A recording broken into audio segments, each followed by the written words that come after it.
Welcome, everyone. This is Matt Burford from Tactical Faith. It's been a while since I've come on and talked to you guys, but we wanted to come together because a lot of exciting things have happened over the last year or so. For those who remember, Tactical Faith is an organization, a 501c3 nonprofit that is specifically for the state of Alabama. We as a goal and as a mission, have wanted to provide good theological and apologetic training to the people in our state and beyond. And in doing so, we've had partnerships that have gone across every spectrum of Christian, tradition and church that there is. And I have a chance of today talking to one of our newest board members who came on board last year, and is a dear friend of mine that I've met a couple of years ago. His name is Father Gregory. He represents a kind of a tradition that many in Alabama don't know much about. Again, for those of you who might be watching outside the state or the South, Alabama is dominated by the Protestant church, specifically the Southern Baptist, maybe Methodist and Presbyterian. So from our perspective, we have very little to do with the Orthodox faith. So when I met Father Gregory a couple of years ago, my mind was opened, and I wanted to have a willing hand of partnership and friendship to him because not only is he a great person, but I wanted to be open to maybe a tradition that I wasn't unaware of. And over the last couple of years, he's helped to kind of walk me through some of their traditions and their history and their perspective, and have come not only to love him, but to the staff at the church. And asked him a while back, I said, I would love to have your voice here at Tactical Faith. So he came on the board, and he'll be on a board for quite some time. And we've been able over the last year or so to do some partnership events with him. And again, originally Tactical Faith was built as for the people of Alabama to help them cultivate their faith in apologetic and theological training. And in doing so, we've partnership with Catholic and Orthodox now, and most every shade of Protestant church that there is. And from a mere perspective, that's what we want to do. We want to be not only open to help Christians to kind of think about their traditions, but to think about other traditions. And maybe in that spirit of maybe an overused word, but tolerance, a real spiritual led tolerance. I'm hoping that the church in Alabama, the Christian church in Alabama, will be better off for it. So today, real quick, I'm going to introduce Father Gregory. I'm going to ask a couple of questions, and then at the very end, I'm going to introduce maybe something that we have that we're working on together, that I would hope that would open a dialogue, not only for now, but for the whole state, for years to come, that will help strengthen all of us as we move forward in God's kingdom. So thanks again for Father Gregory for coming on. Yeah, it's great to be here. Yeah, And I tell just me. have to say how much I've learned from you. I grew up Episcopalian and then I became Orthodox when I was in college. So I never really, I grew up in the Northeast. So I really wasn't that familiar with the Southern Baptist tradition. And so I've learned a lot about my Southern Baptist neighbors here in the South from you. Yeah, it's for me, the dialogue between us as we've met for lunch and talked. I even took you once to Bucky's, which is kind of like this big Texas gas station that we have in Alabama now. And to walk into Bucky's with an Orthodox father all robed up, it has to be one of my favorite experiences that I've had so far with my nonprofit. But real quickly, and this is not meant to be kind of a deep dive necessarily into the Orthodox Church, but for those in the state of Alabama, especially for us Protestants, give me a little short rundown about who you are. What do do you consider yourselves, what do you consider yourself? What do you consider, identifiable markers for the Greek Orthodox Church specifically, which you're in? Yeah, so I would say, we like to say that we're not a denomination, we're pre-denominational. We would trace our history back to the very beginning, to Pentecost. There was one united church for about 1,000 years. I'm oversimplifying a little bit, but there was in the main church both east and west for the first 1,000 years until the Great Schism, which many people have heard of in 1054, which was kind of the final straw in this relationship between the Eastern Church and the Western Church. And the dividing line was really kind of Eastern Europe and Greece. going to the east, and everything west of that belonging to the Catholic Church. And since 1054, differences have continued and been amplified between the Catholic Church and the Orthodox Church. You know, we're actually the third largest religion in the world, but we're almost unknown here in the United States. Less than maybe 0.5% of the population is Orthodox. You see, yeah, so that's great. Tell me one thing, maybe misconception that Southerners, especially in the state of Alabama, might have about the Orthodox Church. Well, I would say, not to associate us or to kind of dismiss us as just being Catholics. Mm, We're actually, I think, a lot of times because we are a liturgical church, a hierarchical church, the priests dress uniquely in a black robe, a collar. I think it can be easy for our Southern Baptist neighbors who probably never heard of Orthodoxy because it's so small here in the United States, to just assume we're some version of Catholics and to kind of write us off. But mm. I think there are a lot of important differences we have with the Catholics, as well as some similarities that we share, which we share also with our Protestant brethren. But there's some important differences. So I would say, give us a chance, give us a look before assuming what our positions are on everything. Yeah, and that's the kind of fun dialogue that me and you have. I mean, I'm willing to learn, from that tradition and from why you decided to, join and be a part of the Orthodox Church. Real quickly, and for those who didn't know, last year we even brought the Shroud of Turin together and talked about the historical background of the Shroud of Turin, and we have the Shroud of Turin replica that we use with Doug Powell. I just remember that one Saturday where we had Protestants, Orthodox, and Catholics being taught, funded by Southern Baptist and taught by Presbyterian.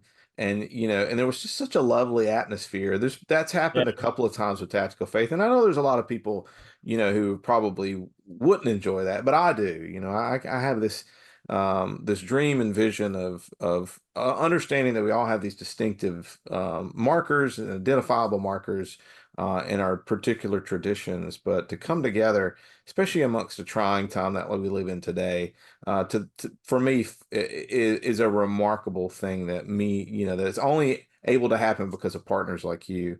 And real quickly, I'd like to do more of these, but I'm really doing this for a specific reason. And that's because in October, we're bringing Paul Kingsnorth and Rod Dreher, Jason Baxter, and maybe a few others to Birmingham. And it has turned into a Tactical Faith partnership event with your church. And give the name for your church. It's Holy Trinity, Holy Cross, Greek Orthodox Cathedral.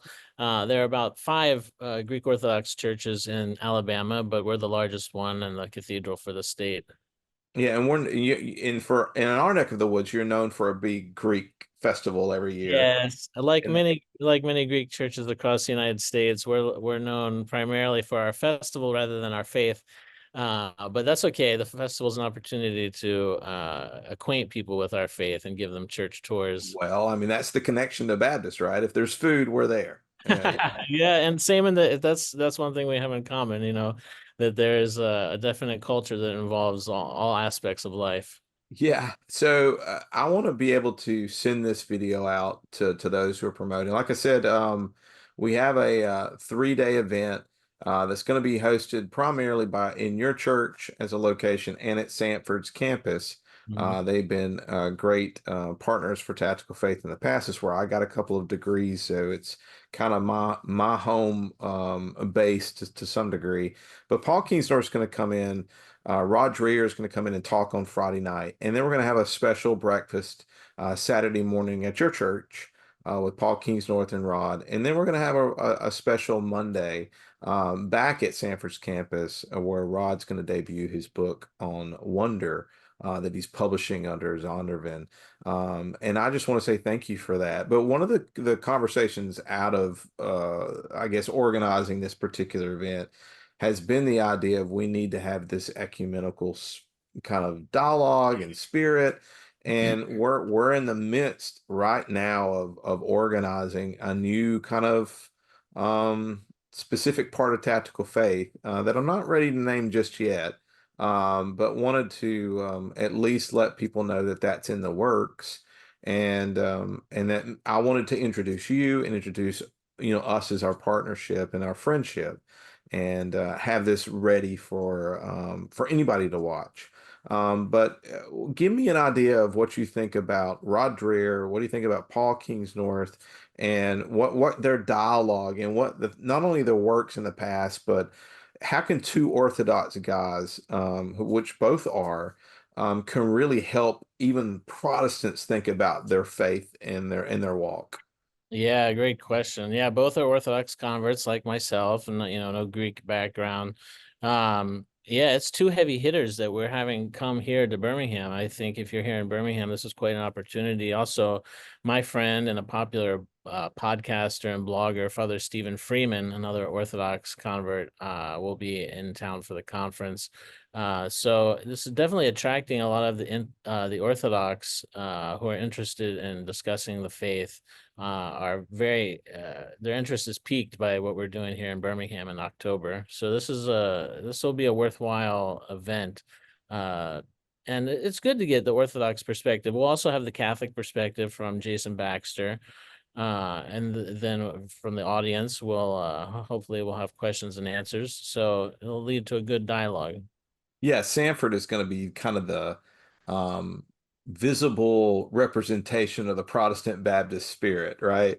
Yeah. So we're going to have on stage a Orthodox, Catholic, and we'll have moderated Dr. Mark Gillinet, who's a Protestant Old Testament professor at Beeson Divinity School. So we're looking forward to it. But most importantly, we're looking forward to furthering our friendship, furthering the dialogue, and hopefully creating together something that we could do annually, where we showcase. In my mind, I want to give a place for the Orthodox Church to be in conversation in our state. And I think God has brought you here to be that physical represent and personal representation of that.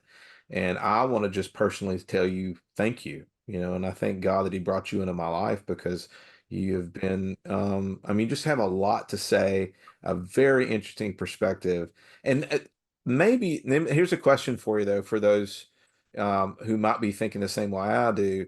The Orthodox have a tendency as their base grounding to appeal to the fathers, Mm, not really known necessarily for apologetics in the world that I'm in. right. So how would you think, and this would be the last question, but how do you think the Orthodox world functions when it comes to practicing and teaching apologetics? Yeah, great question. I would say it's unknown. Yeah. It's an ignored, unknown field for the Orthodox, simply because of the Orthodox history. The majority of the Orthodox Church East and Eastern Europe was under Ottoman occupation for nearly 500 years, in some parts of Greece. So from 1453 until 1912 in Thessaloniki under Muslim occupation.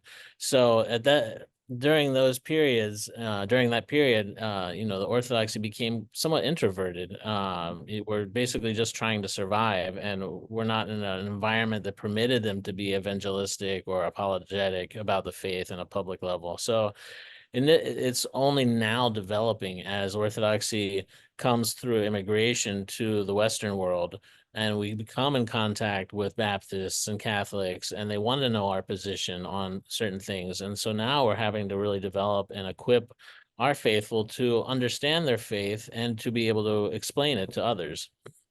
Well, that's great. That's a great God. Man, we could talk about that forever. Maybe Yeah. that's our next six-part series as I'm learning. Well, thanks again for coming on, and we're looking forward to um, kind of furthering this conversation and also telling more people about our October event. And you can go to tacticalfaith.com, and that will point also to a new venture that we as Tactical Faith are getting into that hopes to help further this dialogue that we have, not only with the Orthodox Church, but with the church as a whole. So thank you again, Father Gregory, for coming on. Yeah, thank you for having me. And I look forward to seeing you all in October. Yeah, me too.